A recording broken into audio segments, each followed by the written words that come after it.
Hello everyone, welcome to another session of Logical. ഇന്ന് നമ്മൾ നോക്കാൻ പോകുന്നത് CUET PG LLB 2025 പറ്റിയിട്ടാണ്. എന്താണ് ഈ CUET PG? അതേപോലെ തന്നെ LLB എന്ന് പറയുന്ന പേപ്പർ CUET PGന്റെ അണ്ടറിൽ ഏത് പേരിലാണ് വരുന്നത്? ഇത് എപ്പോൾ അപ്ലൈ ചെയ്യാം? ഇതിന്റെ ലാസ്റ്റ് ഡേറ്റ് എപ്പോഴാണ്? ഇത് എങ്ങനെയാണ് പ്രിപ്പയർ ചെയ്യേണ്ടത്? ഇതിന്റെ മോഡ് എന്താണ്? ഇതിന്റെ പാറ്റേൺ എന്താണ്? തുടങ്ങിയ ഫ്രം എ ടു ഇസെഡ് കാര്യങ്ങൾ നമ്മൾ എന്ത് ചെയ്യും ഇന്നത്തെ ക്ലാസ്സിൽ ഡിസ്കസ് ചെയ്യും. So welcome again to logical. This is Shahana Sharan with you. അപ്പോൾ നമ്മുടെ ടോപ്പിക്കിലോട്ട് പോവാണ്. പറഞ്ഞ പോലെ തന്നെ ഓൾ അബൌട്ട് CUET PG 2025. അപ്പൊ നമ്മൾ ഏതൊരു കാര്യം പറയുമ്പോഴും ആദ്യം നമ്മൾ എന്താണ് പറയാ, അതിന്റെ ഒറിജിൻ അല്ലെ, ഈ സംഭവം ആരാണ് കണ്ടക്ട് ചെയ്യുന്നത് എന്നുള്ളത്. അപ്പൊ CUET PG 2025 എന്ന് പറയുന്ന എക്സാം കണ്ടക്ട് ചെയ്യുന്നത് NTA നാഷണൽ ടെസ്റ്റ് ഏജൻസി ആണ്. അപ്പൊ ഈ എക്സാം ഇന്നും ഇന്നലെ കണ്ടക്ട് ചെയ്യാൻ തുടങ്ങിയെന്നല്ല, ഒരുപാട് കാലമായിട്ടുണ്ട്. പക്ഷെ കഴിഞ്ഞ ഒരു 2 to 3 ഇയേഴ്സിലായിരിക്കും ഇത് ട്രെൻഡിങ് ആയിട്ടുണ്ടാവും. അതിന്റെ റീസൺ എന്താണെന്ന് വെച്ച് കഴിഞ്ഞാല് വളരെ പ്രൊമിനന്റ് ആയിട്ടുള്ള പല യൂണിവേഴ്സിറ്റീസും ഈ ഇടക്കാണ് CUET PGയുടെ അണ്ടറിൽ വന്നത്. ഫോർ എക്സാമ്പിൾ ഡൽഹി യൂണിവേഴ്സിറ്റി, അല്ലെങ്കിൽ ബനാറസ് ഹിന്ദു യൂണിവേഴ്സിറ്റി, അങ്ങനെ ഒരുപാട് യൂണിവേഴ്സിറ്റീസ്. അതേപോലെ തന്നെ നമ്മൾ ഈ CUET PGയുടെ അണ്ടറിൽ എഴുതാൻ പോകുന്ന 3 year LLB എന്ന് പറയുന്ന കോഴ്സും ആദ്യം DUനൊക്കെ ആണെങ്കിലും സെപ്പറേറ്റ് എൻട്രൻസ് എക്സാംസ് ആയിരുന്നു. പക്ഷെ പിന്നീട് എന്താണ്, ഇതൊക്കെ ഒരു കുട കീഴിൽ എന്ന് പറയുന്ന പോലെ ഒരു എൻട്രൻസ് എക്സാം പല യൂണിവേഴ്സിറ്റിക്ക് വേണ്ടിയിട്ട് അപ്ലൈ ചെയ്യാം എന്നുള്ള ഒരു മെത്തേഡിലോട്ട് വരികയാണ്. അത് തന്നെയാണ് CUET PG LLB എൻട്രൻസ് എക്സാമിനെ ഇത്ര ഇമ്പോർട്ടന്റ് ആക്കുന്നത്. ഒരു എക്സാം എഴുതിയാൽ മതി, നിങ്ങൾക്ക് 4 to 5 യൂണിവേഴ്സിറ്റീസിന് എന്ത് ചെയ്യാൻ പറ്റും, അപ്ലൈ ചെയ്യാൻ പറ്റും. അപ്പൊ അത് ഏതൊക്കെയാണ് ആ യൂണിവേഴ്സിറ്റീസ്, ഇത് എങ്ങനെയാണ് നമ്മൾ അപ്ലൈ ചെയ്യേണ്ടത്, അതേപോലെ എപ്പോഴാണ് അതിന്റെ ലാസ്റ്റ് ഡേറ്റ്, ഇതിന്റെ പാറ്റേൺ എന്തൊക്കെയാണ് എന്നൊക്കെ നമ്മൾ നോക്കാൻ പോവാണ്. അപ്പൊ ഫസ്റ്റ് തന്നെ ചിലപ്പോൾ എല്ലാവരും ലാസ്റ്റ് പറയുന്ന കാര്യമാണ് ഞാൻ ഫസ്റ്റ് പറയാൻ പോകുന്നത്. അതായത് ഇമ്പോർട്ടന്റ് ഡേറ്റ്സ്. ഇത് പറയാൻ കാരണം എന്താ വെച്ചാൽ, ഫസ്റ്റ് തന്നെ പറയാൻ കാരണം എന്താ വെച്ചാൽ this is a gentle reminder. അതായത് CUET PG ഇപ്പോൾ വിളിച്ചിട്ട് കുറച്ച് ദിവസമായി, ഇത് കഴിയാറായി, വേഗം പോയിട്ട് അപ്ലൈ ചെയ്തോളൂ എന്ന് പറയുന്ന ഒരു റിമൈൻഡർ ആണിത്. ഇപ്പൊ 2 February ആണ് ലാസ്റ്റ് ഡേറ്റ്. ഇന്ന് തന്നെ ഇത് കണ്ടിട്ട് വേഗം അപ്ലൈ ചെയ്തോളൂ. എന്താ പറയാ, 2 February ലാസ്റ്റ് ഡേറ്റ്. അത് കഴിഞ്ഞ് കഴിഞ്ഞാൽ 3 to 5 as you can see in the screen നിങ്ങൾക്ക് ഒരു കറക്ഷൻ വിൻഡോ ഓപ്പൺ ആവും 3 to 5. അപ്പൊ നിങ്ങൾ അതുവരെ അപ്ലൈ ചെയ്തതിൽ നിങ്ങൾക്ക് എന്തെങ്കിലും മിസ്റ്റേക്ക് ഉള്ള പോലെ തോന്നുകയാണെങ്കിൽ അത് അപ്പോഴാണ് നിങ്ങൾക്ക് കറക്റ്റ് ചെയ്യാനുള്ള അവസരം. പിന്നെ എക്സാം ഇപ്പൊ പറഞ്ഞിരിക്കുന്നത് 13 to 31 ഉള്ളിൽ എന്നാണ്. അത് എപ്പോഴാണ് കൃത്യമായിട്ടുള്ള ഡേറ്റ് എന്നൊക്കെ നിങ്ങൾക്ക് എന്ത് ചെയ്യാം, മാർച്ച് 1st വീക്കിലാണ് അറിയാൻ പറ്റുള്ളൂ. അതേപോലെ എക്സാം 90 minutes ആണ്. ഇത്രയും കാര്യങ്ങൾ ഇതിൽ പറയുന്നുണ്ട്. ഒരു 2 to 3 ഷിഫ്റ്റ് ആയിട്ടാവും ഈ എക്സാം നടത്തുന്നുണ്ടാവുക. അപ്പൊ ഈ ഷിഫ്റ്റിൽ എവിടെയാണ് നിങ്ങളെ ഷിഫ്റ്റ് വരുന്നത്, അതേപോലെ നിങ്ങൾക്ക് അലോട്ട് ചെയ്തിരിക്കുന്ന സെന്റർ ഏതാണ്, അതേപോലെ നിങ്ങളുടെ എൻട്രൻസ് എക്സാമിന്റെ ഡേറ്റ്, ഇതൊക്കെ ഈ പറഞ്ഞ പോലെ 1st week of മാർച്ചിലാണ് അറിയാൻ പറ്റുക. അപ്പോ വേഗം പോയി അപ്ലൈ ചെയ്തോളൂ എന്നുള്ള ഒരു റിമൈൻഡർ പറഞ്ഞുകൊണ്ട് നമ്മൾ സ്റ്റാർട്ട് ചെയ്യാണ്. അപ്പോ CUET PG നമ്മൾ LLBയിലോട്ട് വരികയാണ്. ഇപ്പൊ നിങ്ങൾ അപ്ലൈ ചെയ്യാൻ ട്രൈ ചെയ്ത നമുക്ക് കുറെ ക്വയറീസ് വന്നിരുന്നു. അതായത് ഈ CUET PGക്ക് LLB ഞാൻ അപ്ലൈ ചെയ്യായിരുന്നു, പക്ഷെ LLB എന്ന് പറയുന്ന പേപ്പർ തന്നെ കാണുന്നില്ല എന്നുള്ളത്. അപ്പൊ ഫസ്റ്റ് തന്നെ സ്റ്റാർട്ട് ചെയ്യാണ്. CUET PG LLB എൻട്രൻസ് എക്സാമിന് അപ്ലൈ ചെയ്യുമ്പോൾ COQP11 എന്ന് പറയുന്ന പേപ്പറിന്റെ അണ്ടറിലാണ് LLB വരുന്നത്. LLB മാത്രമല്ലാതെ ലൈബ്രറി ആൻഡ് ഇൻഫർമേഷൻ, അതേപോലെ തന്നെ ചെസ്സിലെ 1-2 കോഴ്സസ് ഒക്കെ ഈ പേപ്പറാണ് എഴുതുന്നത്. അതേപോലെ തന്നെ നമ്മുടെ LLBയും നിങ്ങൾക്ക് അപ്ലൈ ചെയ്യണമെങ്കിൽ ഈ ഒരു എൻട്രൻസ് എക്സാം ആണ് എഴുതേണ്ടത്, COQP11 കേട്ടോ, ഓർത്തിച്ചോളൂ.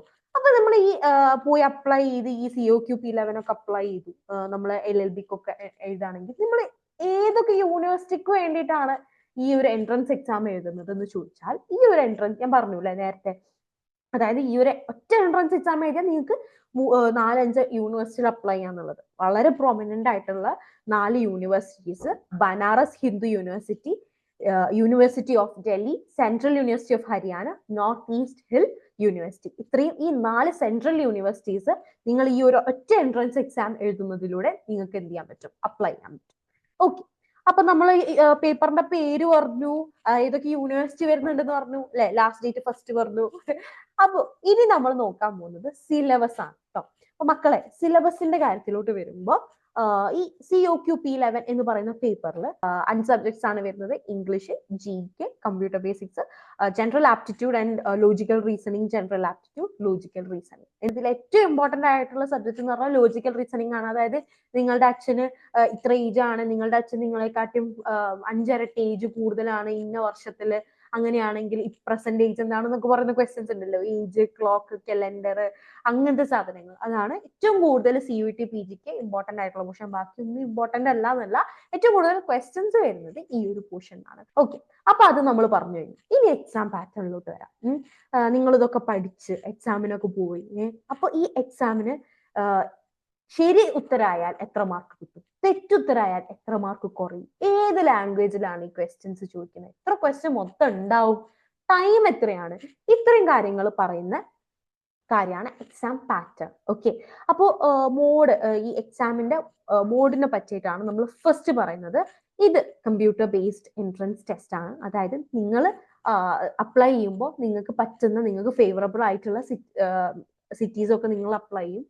പിന്നെ മാർച്ച് ഫസ്റ്റ് വീക്കിൽ നിങ്ങൾക്ക് സെന്റർ കിട്ടും. അപ്പൊ നിങ്ങൾ എന്ത് ചെയ്യുക, എക്സാമിന്റെ അന്ന് ആ സെന്ററിലോട്ട് പോവുക. സെന്ററിലോട്ട് പോയി കഴിഞ്ഞ് കഴിഞ്ഞാൽ നിങ്ങൾ ഒരു കമ്പ്യൂട്ടറിന്റെ മുന്നിലായിരിക്കും ഇരിക്കുക, പേപ്പറിന്റെ മുന്നിലല്ല. ആ കമ്പ്യൂട്ടറിലായിരിക്കും നിങ്ങൾ എന്ത് ചെയ്യുക, ആ എക്സാം അറ്റൻഡ് ചെയ്യുക, ആൻസർ ചെയ്യുക. അപ്പൊ ഇതാണ് computer based entrance test. Language both Hindi, English ആണ് നമ്മുടെ ഫോക്കസ്. ഹിന്ദി അവിടെ നിൽക്കട്ടെ അല്ലെ. പിന്നെ മൊത്തം ക്വസ്റ്റ്യൻസ് 75 ക്വസ്റ്റ്യൻസ് ഇൻ 90 മിനിറ്റ്സ്. ഇപ്പൊ സമയം ചുരുക്കിയിട്ടുണ്ട് ഇപ്രാവശ്യം തൊട്ടിട്ട്. It's 90 minutes and 75 questions. നിങ്ങൾ ഒരു ക്വസ്റ്റ്യൻ ശരിയാക്കിയാൽ മക്കളെ നിങ്ങൾക്ക് 4 മാർക്കാണ് കിട്ടുക. ആൻഡ് നിങ്ങൾ ഒരു ക്വസ്റ്റ്യൻ തെറ്റിച്ചു കഴിഞ്ഞാൽ നിങ്ങൾക്ക് എന്താണ്, 1 മാർക്ക് കുറയാണ് ചെയ്യുക. അതേപോലെ നിങ്ങൾ ഏതെങ്കിലും ക്വസ്റ്റ്യൻ അറിയില്ലെങ്കിൽ നിങ്ങൾക്ക് മാർക്കൊന്നും കിട്ടില്ല, ലൈക്ക് അറ്റൻഡ് ചെയ്തിട്ടില്ല, അറിയില്ലെങ്കിലല്ല, അറ്റൻഡ് ചെയ്തിട്ടില്ലെങ്കിൽ നിങ്ങൾ ഫോർ ആൻ അൺആൻസേർഡ് ക്വസ്റ്റ്യൻ നിങ്ങൾക്ക് എന്ത് ചെയ്യും, മാർക്കൊന്നും പോകില്ല. പിന്നെ ഞാൻ സ്റ്റാർട്ടിങ്ങിൽ തന്നെ പറഞ്ഞു, ഈ എക്സാം 2-3 ഷിഫ്റ്റിലാണ് നടത്താന്നുള്ളത്. അപ്പൊ അതന്നെയാണ് ഇതിൽ പറയുന്നത്. 2-3 ഷിഫ്റ്റിലായിരിക്കും നടത്തുക. അതിൽ ഏത് ഷിഫ്റ്റിലാണ് നിങ്ങൾ വരിക എന്നുള്ളത് എൻട്രൻസ് വിളിച്ചതിന് ശേഷം ഫസ്റ്റ് വീക്കിലാണ് നിങ്ങൾക്ക് അറിയാനായിട്ട് പറ്റുക. ഓക്കെ, ഇനി അപ്പൊ നമ്മള് എൻട്രൻസിന്റെ പേപ്പർ പറഞ്ഞു, എങ്ങനെയാണ് അപ്ലൈ ചെയ്യുന്നത്, ലൈക്ക് എന്താണ് സിലബസ് എന്ന് പറഞ്ഞു, എന്ത് പഠിച്ചിട്ട് പോകണം എന്ന് പറഞ്ഞു, പഠിച്ചിട്ട് പോയിട്ട് എഴുതി കഴിഞ്ഞാൽ എങ്ങനെയാണ് നിങ്ങളുടെ മാർക്ക് സിസ്റ്റം വരിക, നമ്മുടെ പാറ്റേൺ എന്താണെന്ന് പറഞ്ഞു. ഇനി നിങ്ങൾ ഇത് അപ്ലൈ ചെയ്യണമെന്നുണ്ടെങ്കിൽ നിങ്ങൾക്ക് നിങ്ങളുടെ ഏജ് ലിമിറ്റ് എന്താണ്, അല്ലെങ്കിൽ നിങ്ങളുടെ ക്വാളിഫിക്കേഷൻ എന്താണെന്നാണ്. അപ്പൊ ഓൾറെഡി പറഞ്ഞു, CUET PGന്റെ അണ്ടറിൽ വരുന്നത് 3 year LLB ആണ്. അപ്പോൾ minimum qualification as you can think, അല്ലെങ്കിൽ നിങ്ങൾക്ക് എന്താ പറയാ, നിങ്ങൾ ഗസ് ചെയ്ത പോലെ തന്നെ ബാച്ചിലേഴ്സ് ആണ്. നിങ്ങൾ ഒരു ഡിഗ്രി, മിനിമം ഒരു ഡിഗ്രി ഉള്ള ഒരാളായിരിക്കണം, bachelor degree or equivalent examination ഉള്ള ഒരാളായിരിക്കണം. അതേപോലെ തന്നെ നിങ്ങൾ 2025 മുന്നേ എക്സാം കഴിഞ്ഞ ആൾക്കാരോ, ഡിഗ്രി ഓൾറെഡി കയ്യിലുള്ള ആളോ, അല്ലെങ്കിൽ 2025 ഫൈനൽ ഇയർ എക്സാം അപ്പിയർ ചെയ്യുന്ന ഒരാളോ ആയിരിക്കണം. പിന്നെ ഏജ് ലിമിറ്റ് CUET അണ്ടറിൽ നിങ്ങൾക്ക് there is no age limit, നിങ്ങൾക്ക് ഒരു ഏജ് ലിമിറ്റും ഇല്ല. പക്ഷെ ശ്രദ്ധിക്കേണ്ട ഒരു കാര്യം എന്താണെന്ന് വെച്ചാൽ, നിങ്ങൾ സ്പെസിഫിക് ആയിട്ട് എക്സാം എഴുതി കഴിഞ്ഞിട്ട് നമ്മൾ ഓരോ യൂണിവേഴ്സിറ്റിക്ക് വേണ്ടി അപ്ലൈ ചെയ്യുമ്പോൾ ആ യൂണിവേഴ്സിറ്റിക്ക് ചിലപ്പോൾ എന്ത് ചെയ്തിട്ടുണ്ടാവും, ഏജ് ലിമിറ്റ് ഉണ്ടാവും. അപ്പൊ അത് നമ്മൾ എന്ത് ചെയ്യണം, ആ സമയത്ത് ശ്രദ്ധിക്കണം. ഓക്കെ, ഇനി നമ്മൾ അപ്ലൈ ചെയ്യുന്നതിന്റെ ലാസ്റ്റ് ഘട്ടത്തിലാണ്, അതായത് എക്സാമിനേഷൻ സിറ്റീസ്. നമ്മൾ MTAന്റെ സൈറ്റിൽ പോയി കഴിഞ്ഞാൽ വെബ്സൈറ്റിലെ ലിങ്ക് ലാസ്റ്റ് കൊടുത്തിട്ടുണ്ട്. അതിൽ പോയി കഴിഞ്ഞ് കഴിഞ്ഞാൽ നിങ്ങൾക്ക് എന്ത് ചെയ്യാൻ പറ്റും, CUETയുടെ ഒരു ബ്രോഷർ കിട്ടും. ഓക്കെ, അപ്പൊ ആ ഒരു ബ്രോഷറിൽ 42 page number 42 number of cities, ഏതൊക്കെ സിറ്റീസിൽ സെന്റർ അവൈലബിൾ ആണ് എന്നുള്ളത് കൊടുത്തിട്ടുണ്ട്. ആൻഡ് ഓഫ് കോഴ്സ് നമ്മുടെ നാട്ടിലും സെന്റർ ഉണ്ട്, കോഴിക്കോടും തൃശ്ശൂരും ഒക്കെ നമുക്ക് സെന്റർ ഉണ്ട്. അത് നിങ്ങൾക്ക് അപ്ലൈ ചെയ്യുമ്പോൾ നിങ്ങളുടെ സൗകര്യം അനുസരിച്ചിട്ട് നിങ്ങൾക്ക് കൊടുക്കാവുന്നതാണ്. ഓക്കെ, ഇനി ജനറൽ ഇൻസ്ട്രക്ഷൻ ആണ്. അതായത് നോട്ട് ചെയ്യേണ്ട കുറച്ച് കാര്യങ്ങൾ. അതായത് നമ്മൾ അപ്ലൈ ചെയ്യുമ്പോൾ നമ്മൾ അപ്ലോഡ് ചെയ്യുന്ന ഫോട്ടോ, നമ്മുടെ ബാക്ക്ഗ്രൗണ്ട് വൈറ്റ് ആയിരിക്കണം. Either the recent photograph should be either in colour or black and white. Colour ഫോട്ടോയോ അല്ലെങ്കിൽ ബ്ലാക്ക് ആൻഡ് വൈറ്റ് ആയിരിക്കണം. അതേപോലെ നമ്മുടെ ബാക്ക്ഗ്രൗണ്ട് എന്തായിരിക്കണം, വൈറ്റ് ആയിരിക്കണം. ഓക്കെ, അതേപോലെ തന്നെ നിങ്ങളുടെ ഇയേഴ്സ് വിസിബിൾ ആയിരിക്കണം. നിങ്ങളുടെ ഇയേഴ്സ് വിസിബിൾ ആയിരിക്കണം. നിങ്ങളുടെ ഫോട്ടോ വൈറ്റ് ബാക്ക്ഗ്രൗണ്ട് ആയിരിക്കണം. നിങ്ങളുടെ ഫോട്ടോ ഒരു കളർ ഫോട്ടോയോ ബ്ലാക്ക് ആൻഡ് വൈറ്റ് ഫോട്ടോ ആയിരിക്കണം. പിന്നെ എന്താ പറയാ, ഫോട്ടോയില് നിങ്ങളുടെ ഫേസ് 80% കാണണം. ഒരു ചെറിയ മൂലക്ക് നമ്മുടെ മുഖം, ബാക്കിയൊക്കെ വേറെ എന്തെങ്കിലും ആക്കാൻ പറ്റില്ല. നമുക്ക് എന്ത് ചെയ്യണം, 80% നിങ്ങളുടെ ഫേസ് വിസിബിൾ ആയിട്ടുള്ള ഒരു ഫോട്ടോ അപ്ലോഡ് ചെയ്യാം. പിന്നെ എന്താ പറയാ, നോട്ട് ചെയ്ത് വെക്കുക, നിങ്ങൾ അപ്ലോഡ് ചെയ്യുന്ന ഫയല് ഫോട്ടോഗ്രാഫിന്റെ ഒക്കെ ഫയൽ ആണെങ്കിൽ 10 KB to 200 KB ഉള്ളിലായിരിക്കാണ് ഉണ്ടാവേണ്ടത്. അതേപോലെ തന്നെ നിങ്ങൾ സൈൻ ചെയ്തിട്ട് അത് സ്കാൻ ചെയ്തിട്ട് അപ്ലോഡ് ചെയ്യും. അത് 4 KB to 30 KB ഉള്ളിലായിരിക്കണം ഉണ്ടാവേണ്ടത്. അത് ക്ലിയർ ആയിട്ടുള്ള ഒരു ഫോട്ടോ ആയിരിക്കണം എന്നുള്ളതാണ്. പിന്നെ PWD കാറ്റഗറിയിലൊക്കെ വരുന്ന ആളുകളാണെങ്കിൽ നിങ്ങളുടെ disability certificate 10 KB to 300 KB ഇതിന്റെ ഉള്ളിലായിരിക്കണം വരുന്നത്. ഇത് ചെറുതായിട്ട് നോട്ട് ചെയ്യേണ്ട കാര്യമാണ്.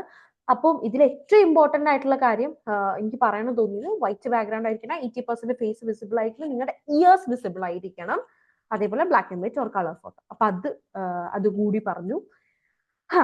അങ്ങനെ നമ്മൾ എന്ത് ചെയ്തു, പേപ്പറിനെ പറ്റി പറഞ്ഞു, പാറ്റേൺ ഒക്കെ പറഞ്ഞു. നമ്മൾ എന്ത് ചെയ്യാണ്, ഇനി അപ്ലൈ ചെയ്യുമ്പോൾ ലാസ്റ്റ് ഘട്ടത്തിലോട്ട് എത്താണെങ്കിൽ നിങ്ങൾക്ക് എന്ത് ചെയ്യാനുണ്ടാവും, ഈ ഒരു എക്സാമിന് ഒരു ഫീ അടക്കാനുണ്ടാവും. ഓക്കെ, എത്രയാണ് നിങ്ങളുടെ ഫീ എന്ന് ചോദിച്ചാൽ കൃത്യമായിട്ട് സ്ക്രീനിൽ കാണാം.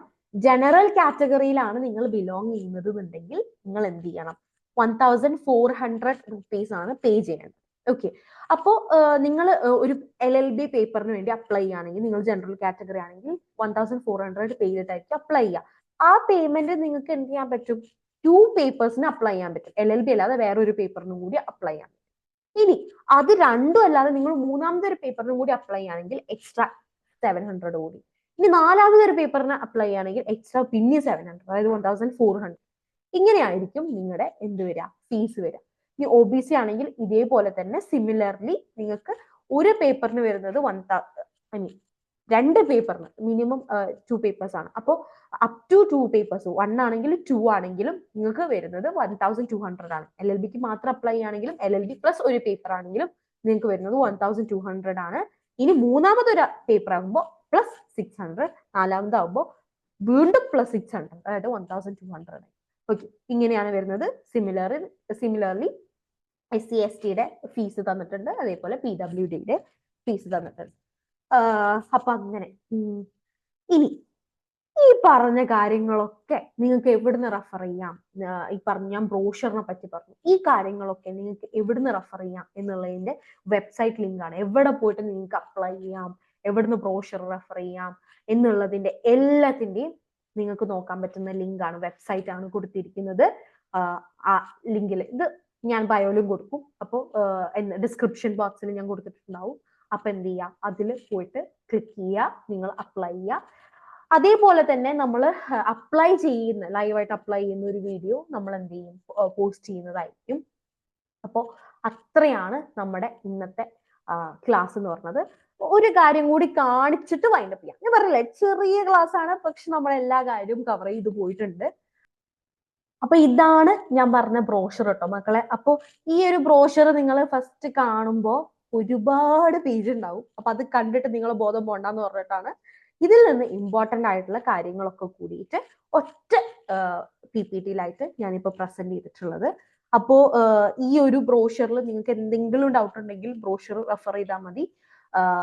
പിന്നെ അതേപോലെ തന്നെ നിങ്ങൾക്ക് അതിന്റെ പുറമെ എന്തെങ്കിലും ഡൗട്ട് ഉണ്ടെങ്കിലോ, അല്ലെങ്കിൽ നിങ്ങൾ എന്താ പറയാ, ഇതിപ്പോ ഡേറ്റ് ഒക്കെ വിളിച്ചു, ഇനിയിപ്പോ ഞാൻ എപ്പോൾ അപ്ലൈ ചെയ്യാനാണ്, എനിക്ക് ഈ ഒരു എൻട്രൻസ് എക്സാം ക്രാക്ക് ചെയ്യാൻ പറ്റുമോ എന്നൊക്കെ ഡൗട്ടുള്ള ആളുകളാണ് നിങ്ങൾ എന്നുണ്ടെങ്കിൽ, ഈ എക്സാമുമായി ബന്ധപ്പെട്ടോ അല്ലെങ്കിൽ വേറെ ഏതെങ്കിലും LLB എൻട്രൻസുമായി ബന്ധപ്പെട്ട് 5 ഇയർ ആവട്ടെ 3 ഇയർ ആവട്ടെ, ഏത് LLB എൻട്രൻസുമായി ബന്ധപ്പെട്ട് നിങ്ങൾക്ക് എന്തെങ്കിലും ഡൗട്ട് ഉണ്ടെങ്കിൽ ഒന്നും അടിക്കണ്ട, സ്ക്രീനിൽ കാണുന്ന നമ്പറിൽ കോൺടാക്ട് ചെയ്യേ, അല്ലെങ്കിൽ ഇൻസ്റ്റാഗ്രാമിൽ കോൺടാക്ട് ചെയ്യേ, മെയിൽ ID കോൺടാക്ട് ചെയ്യേ ചെയ്യാം.